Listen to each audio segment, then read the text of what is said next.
नमस्कार दोस्तों, welcome to Prakash paradise. इस वीडियो को स्टार्ट करने से पहले मैं आपको एक छोटा सा इंसिडेंट बताना चाहता हूं। मेरी जो Hyundai i20 है उसमें थोड़े से प्रॉब्लम्स आ गए थे और मैंने अपनी गाड़ी को Hyundai सर्विस सेंटर पे रिपेयर होने के लिए दिया था।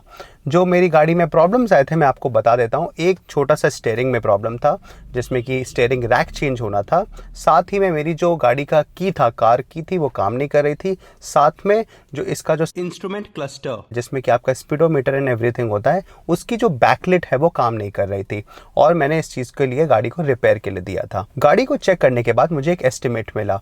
जो स्टीयरिंग रैक की प्रॉब्लम थी मैंने उसको अप्रूव किया। हाउएवर उन्होंने मुझसे ये बोला कि जो गाड़ी की चाबी है वो आपको रिप्लेस करनी पड़ेगी and you will have to buy new key, that will cost around 7,000 और आपका जो इंस्ट्रूमेंट क्लस्टर वो भी नया लगेगा and that will cost around 6,000।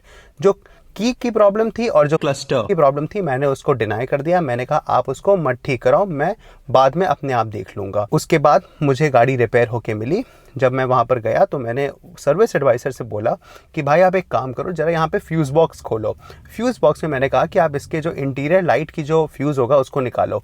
तो उसने कहा कि सर हमने इसको ऑलरेडी चेक कर लिया है, there is no problem in it, but I insisted them, I said आप ढूंढो, निकालो और मुझे दो। उन्होंने निकाला, उन्होंने कहा ये देखिए। तो मैंने कहा ये प्रॉब्लम में नहीं है। तो वहाँ पर मैकेनिक था, उसने मुझे बोला कि हाँ ये ख़राब हो रखा है।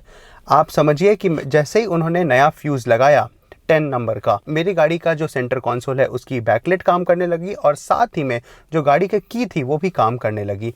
इन हार्डली 10 रुपीज़ वो रिपेयर हो गया। जो मुझे एस्टिमेट ये लोग दे रहे थे दैट वाज अराउंड 13,000।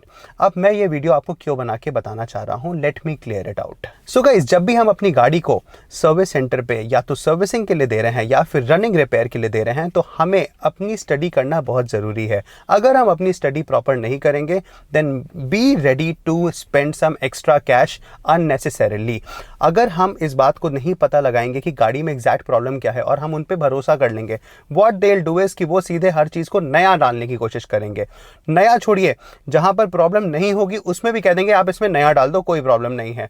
बट ऐसे गाड़ी नहीं चलती है। इश्यूज को सॉल्व किया जाता है, ना कि उसको बस रिप्लेस किया जाए। अगर कोई पार्ट है जो कि रिपेयर हो सकता है तो हम उसे हर बार क्यों रिप्लेस करें? That is practically not advisable. इसी तरीके से अगर आप मान लीजिए गाड़ी को सर्विसिंग पे देते हैं तो अगर आपने मान लीजिए सर्विस बुकलेट में देखा है कि आपको इंजन ऑयल चेंज करना है, एयर फिल्टर चेंज करना है और एसी फिल्टर चेंज करना है, अब साथ ही में वो लिख देंगे आपको इंजन ब्यूटिफिकेशन या इंटीरियर ब्यूटिफिकेशन। अब ऐसी चीज़ों को कराने का कोई कंपल्शन नहीं होता है। So you have to be aware कि आपको गाड़ी में क्या सर्विस करवाना है और क्या नहीं कराना है। सपोज़ कि आपने ये सब चीज़ें करा ली और आपका गाड़ी का सर्विसिंग कॉस्ट आ गया 10,000 रुपये। अब आप तो कहोगे कि गाड़ी का सर्विस कॉस्ट बहुत हाई है। हाउएवर द रियलिटी इज़ कि सर्विस कॉस्ट बहुत कम था। ये जो एड ऑन्स आपने अननेसेसरीली ले लिए वो उसकी वजह से गाड़ी का सर्विस कॉस्ट बढ़ गया। उसी तरीके से अगर मान लीजिए कि आपने गाड़ी की ब्रेक शूज़ को रिप्लेस करने के लिए आप गए हुए हैं और उन्होंने आपसे कह दिया कि आपका जो डिस्क रोटर है वो भी ख़राब है, तो you have to make sure, you have to find it out in a proper manner कि क्या सच में डिस्क का जो रोटर है वो ख़राब है कि नहीं है। क्योंकि अगर हम इन पे 100% भरोसा करते हैं तो ये चीज़ हमारे लिए हानिकारक प्रूव हो सकती है। बेसिकली आपको मॉनेटरीली लॉस हो जाएगा।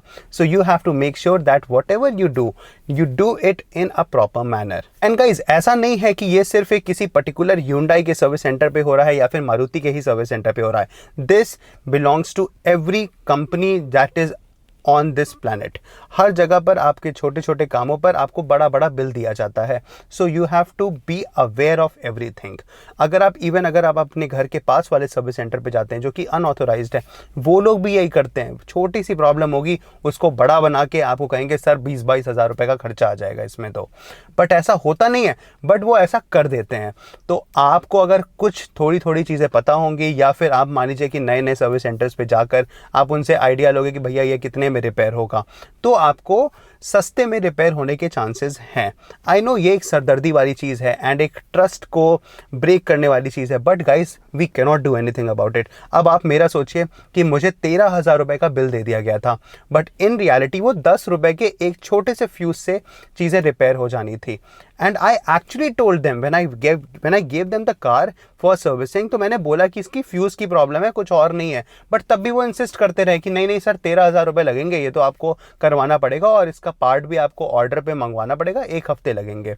तो भाई आप एक बात बताओ, हम यहाँ पर कोई चीज़ बिना जानकारी के, I am not a mechanic, I am not into Hyundai service centre, but मैंने ये बात पता लगा ली कि इसमें ये छोटा सा इशू हो सकता है। और ये लोग जो कि सालों से एक ही काम कर रहे हैं, they are unaware of it. How is that possible?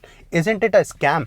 तो भाई आपको अवेयर रहना है, आपको सारी अपनी स्टडी करके इनके पास जाना है rather than trusting them. So guys, ये एक इम्पॉर्टेंट इशू था, एक इम्पॉर्टेंट इन्फॉर्मेशन था जो मैं आपसे शेयर करना चाहता था, ताकि आपके साथ कभी ऐसा बड़ा स्कैम ना हो जाए। गाइज, ये एक ऐसा इन्फॉर्मेशन था जो आपसे मैं शेयर करना चाहता था। एंड गाइज, आपको वीडियो कैसा लगा, do let me know in the comments below and do subscribe if you haven't done already. Have a great day and enjoy your life and keep smiling.